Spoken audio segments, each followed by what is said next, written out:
So hey everyone, welcome back to another quick and interesting tutorial, where in this quick tutorial we're gonna discuss how you can add some default tags for your YouTube videos. If you add the tags on the default section of your YouTube channel, you don't need to add all those tags manually one by one for every video. These tags will be available for every upcoming uploading video that you have been now upload for your channel. The tags has been directly added to those videos. Now in order to add those default tags, just simply open your YouTube Studio and any Chrome browser on any browser of your PC, or you can do the same process on the browser of your mobile itself. Just simply hit the desktop side version on the Google Chrome on smartphone, or for example in this video in the Google Chrome PC, I'll open my YouTube Studio. When I'm in the YouTube Studio, I have to go to the option of settings at the left corner.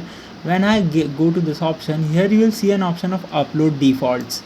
When I click on this option, here you will see the title, description, all the upload default settings. Now here I have to scroll down, and in the tag section I have to just simply add the tag that I want to add for my videos purposely on every video. For example, if I add any of the tag that I want to add on the video, now here you see that particular tag will be appeared in every video that I upload from now on YouTube channel by defaultly. I don't need to add these tags one by one again. So by this method you can easily add default tags on your YouTube videos. I hope this video will be helpful for you. Make sure to hit the like button and subscribe button for having more helpful and interesting tutorials. See you in the next one. Take care.